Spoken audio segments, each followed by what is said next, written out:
We'll start with chapter 2. And you can see my screen. This is the outline that includes an introduction to chapter 2. Now, chapter 2, we are talking about one-dimensional kinematics. And just here, I want you to know that, of course, physics as a science, it is, I will say, the study of physics is divided into major fields. One of them, it is called mechanics, and this is the one that we are studying now. Now, mechanics, it is the study of the motion of objects and related concepts, which means is going to talk about why objects they are moving in this pattern, and also how objects, or like describe the motion of objects. And for this purpose, it was divided into two subfields. One of them is called kinematics, which is how objects move, and I will say here it is how to describe the motion. And we will talk about, like, describing the motion is going to include which parameters. The other field is dynamics. Dynamics is why objects are moving, okay? Why this object has acceleration, why this object doesn't have. Now, for us, we are going to start with chapter 2 with kinematics, which is the description of motion, and we are going to limit our study to only one-dimensional. Now, one-dimensional, we will say also it is linear motion, the other name we call that, or straight line motion. In this chapter, we are going to study units of chapter 2 related to position, distance, displacement, and we're going to identify all these.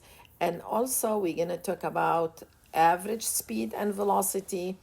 We are going to talk about the instantaneous velocity and what does it mean, acceleration, motion with constant acceleration, and here we're going to have a lot of problem solving.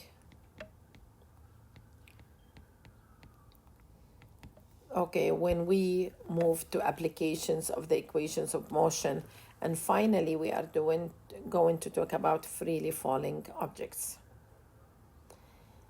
Now, in order for us to be able to work in that direction, we should have what is called setting our frame of reference. Now, the frame of reference you are in is very important because let's imagine here that I have a moving train and there is a man that is really walking inside the train, and you are inside the train.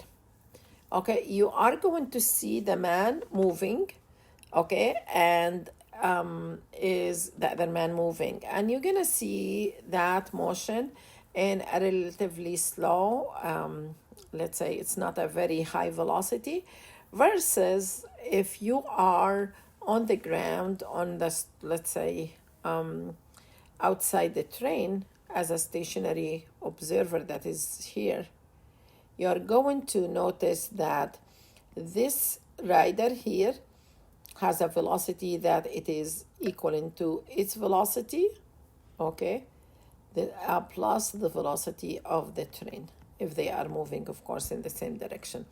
Then your frame of reference is going to determine for you, the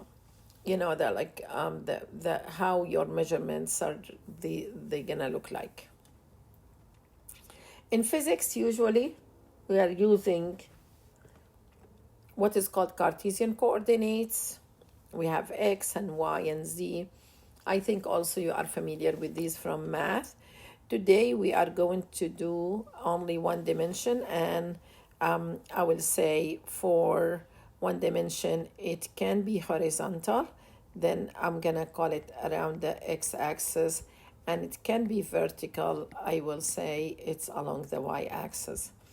And here just I want to bring to your attention In order for us to differentiate between an object moving to the right, which means to the positive x-axis, and the one that is using or moving to the negative x-axis, we should use now for like the vectors that I'm going to use plus and minus, and I will say anything that is any vector that it is pointing towards the positive x-axis is going to be positive. Any one that is pointing in the negative x direction is going to be negative. And we're going to apply the same thing with y. Then anything up is going to be positive. Anything that is down is going to be negative.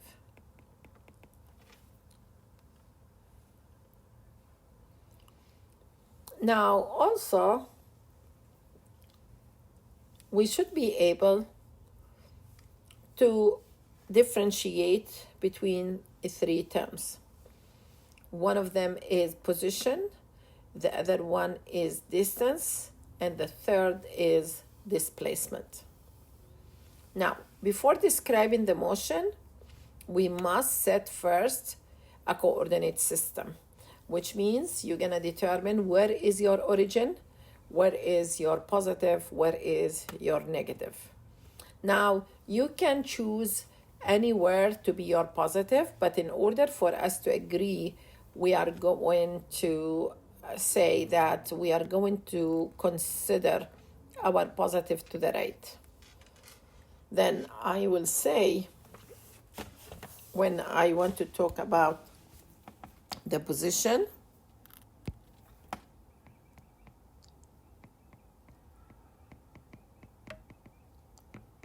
and position is measured in meters,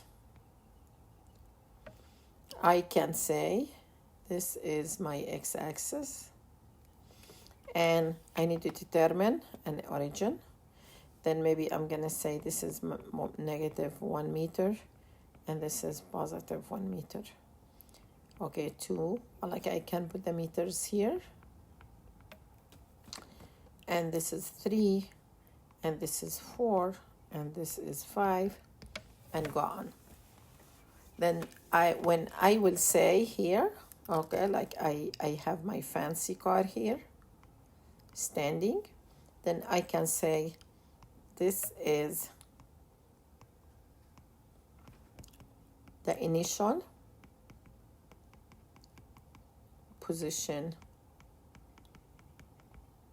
of the car, and that is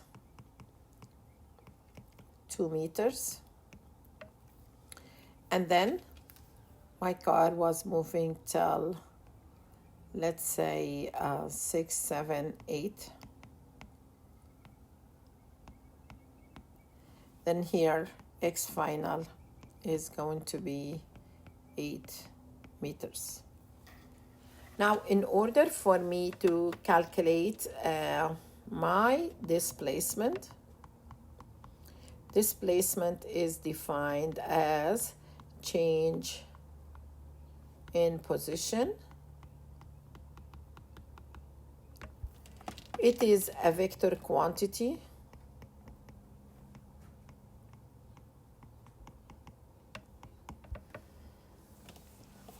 and it is measured in meters. Now we use for it delta. Delta is this triangle, and it's going to be x final always minus x initial. Okay, then in my example here, the magnitude of my displacement is going to be 8 meters minus 2 meters, and that is going to give me plus 6 meters. Here, that plus is going to tell you the direction is to the right, and the magnitude, it is 6 meters. And of course, as I mentioned, it's a vector quantity, and it can be measured in meters. If my object is moving to the left, then the displacement is going to be negative. Here, showing you again maybe some of the like another examples here, a person that is walking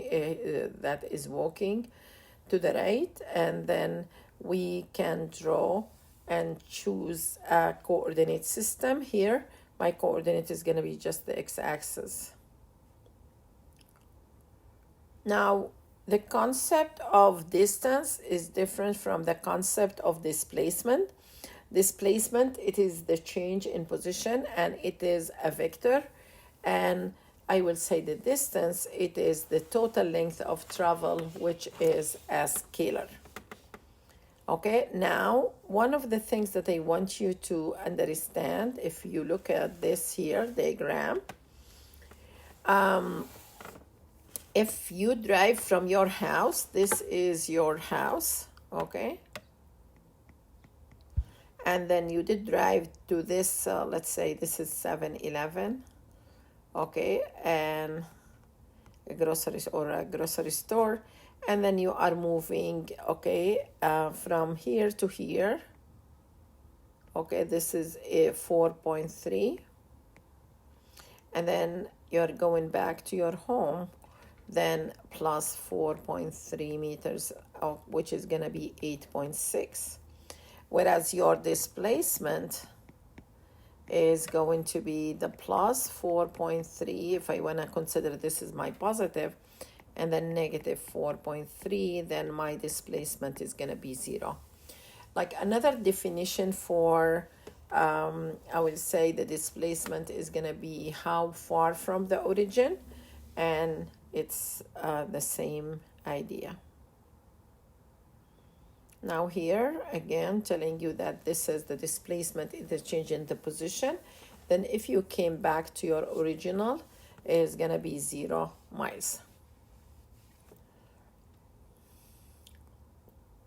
Also here, if you drive from your house to the grocery store and then to your friend's house, your displacement is 2.1 meter in the negative x-axis or negative direction, and the distance you have traveled is 10.7 miles.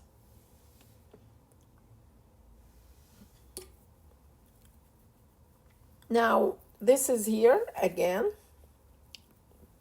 showing you the math and the equation for displacement.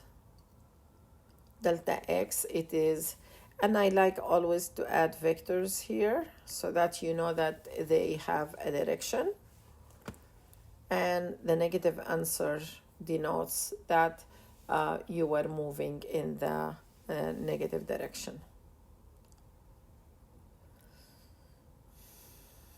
Now another thing here is we are going to talk about is other examples here. For example, like if I want to say that you did walk 6 meters, then you turn your back and move 3 meters. What is your distance and what is your displacement? Now, like of course, when you are moving to, like, and I assume this is your positive, then it's gonna be plus 6 meters. And then you turn, then this is negative 3 meters, and that is gonna be 3 meters from the origin. Then you will be somewhere here.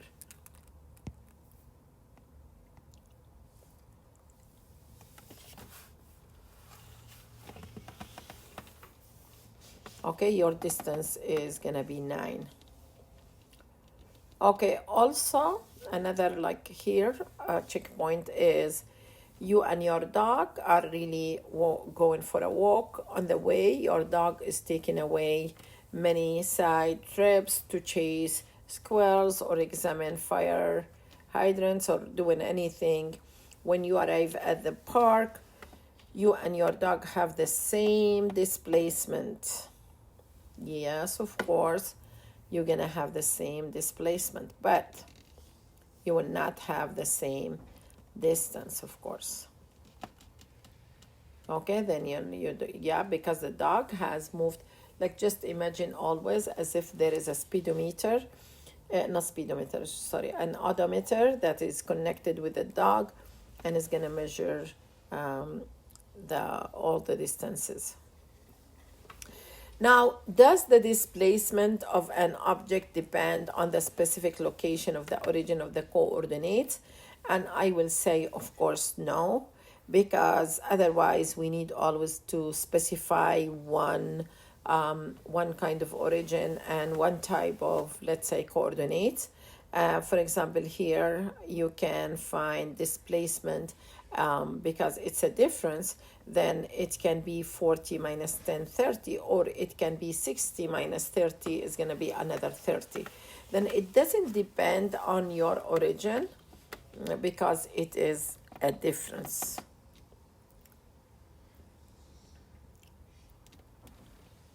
Okay, here I will say we need to, like for this one here, I will say I'm going to use for it delta x.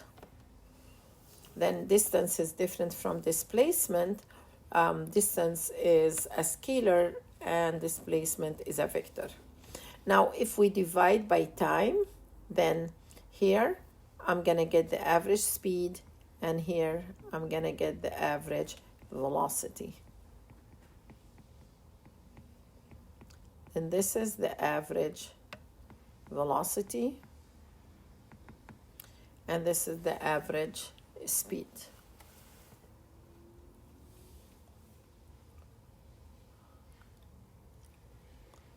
Okay, now here we're using the previous example where we did move 9 meters distance. Then the average speed is going to be 9 meters divided by 5 seconds.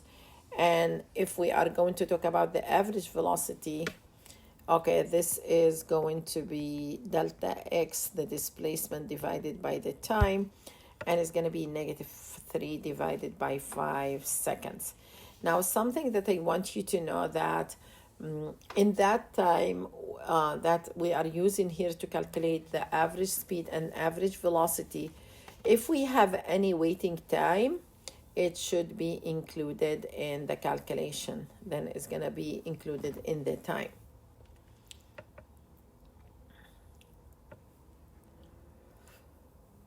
Okay, and all right.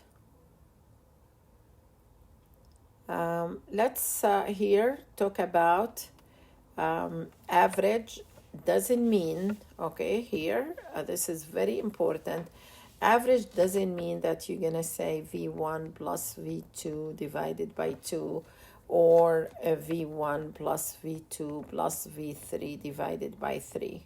No, you should use the methods that we did introduce for calculating average velocity and average speed. Now, for the instantaneous velocity, it is just from calculus. We need to calculate the limit, which is the derivative of x with respect to the time. For us, we don't have any calculus in this course, and this is the reason why we will not do that differentiation. But you should know that the velocity, it is here, this is like, I would say, the tangent of the curve. This is the instantaneous velocity, and for the average velocity is going to be I will say, the slope of the chord, like from between this point and this point. Then this is the average velocity between the two, and this is, okay, the average velocity at this times. Okay, now remember, the instantaneous velocity is taken as delta t is smaller and smaller and smaller.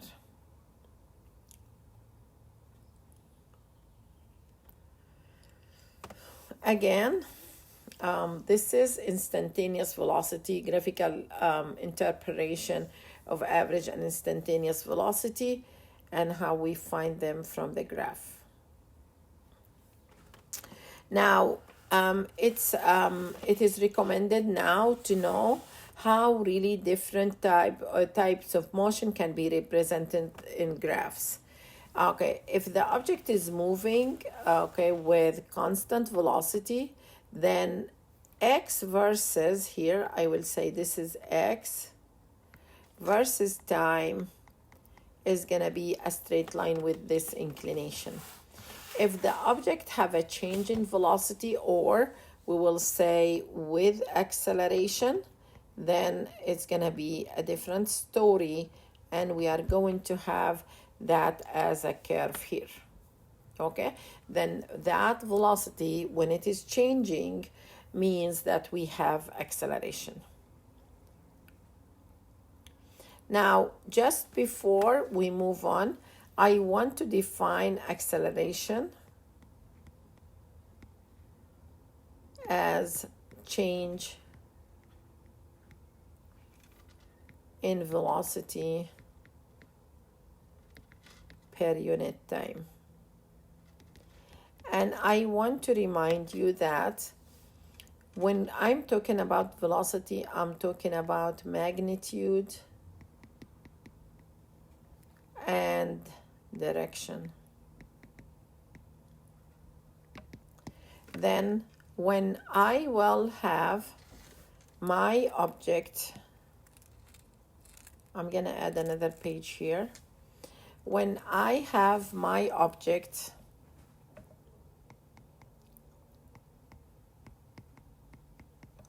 moving in a straight line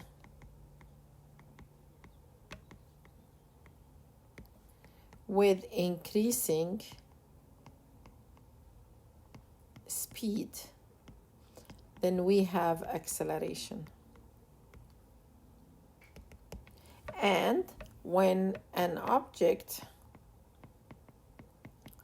moving in a straight line but with decreasing speed, again is gonna be acceleration. Some of the textbooks, some of the people also, they say this is deceleration. That's okay, but it doesn't make it wrong to say acceleration. Now, the third object that I want to talk about here, it is an object moving with constant speed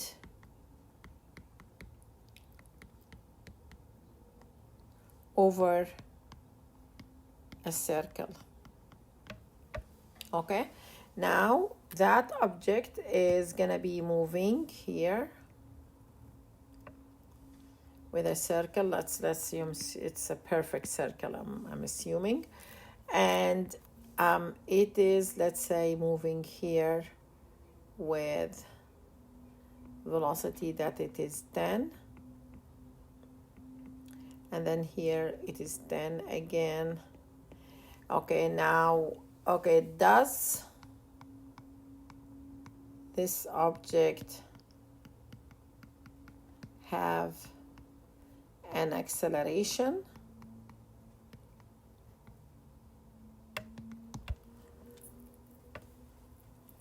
And of course, yes. The reason is it needs acceleration to change its direction. Okay, and we will talk about more in chapter 5. Okay, but for now, I want you to know these are the 3 cases when I have these type of accelerations for objects. Here, acceleration, increasing speed, and decreasing speed should not be confused with directions of velocity and acceleration. And something that I want you to know here, and maybe it is said in the, okay, it is said in the, these figures. Like if you look here, A and B, A and V, I mean the velocity and the acceleration are in the same direction, then here speed increases. And here also speed increases. When they are in opposite direction, I will say speed decreases.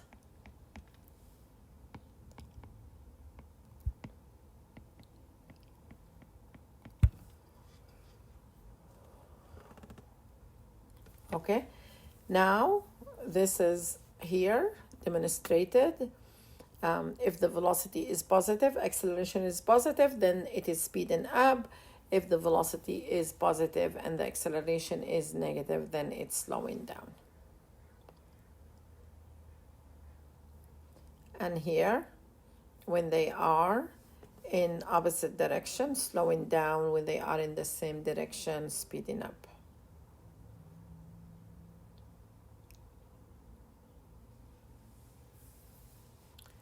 Then, as I will say a conclusion, if velocity and acceleration are opposite, you are slowing.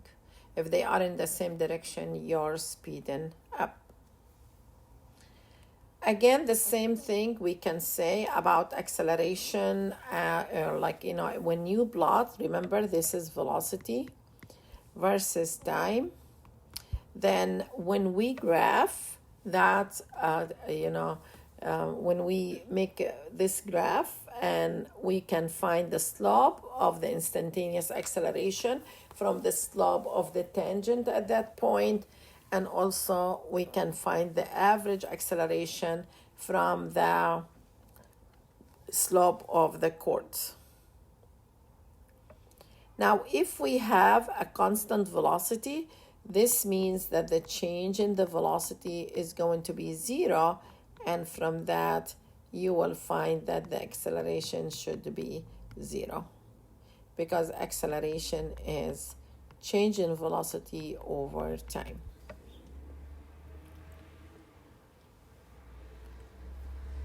I'm gonna stop here, okay, because I don't want to have this very long.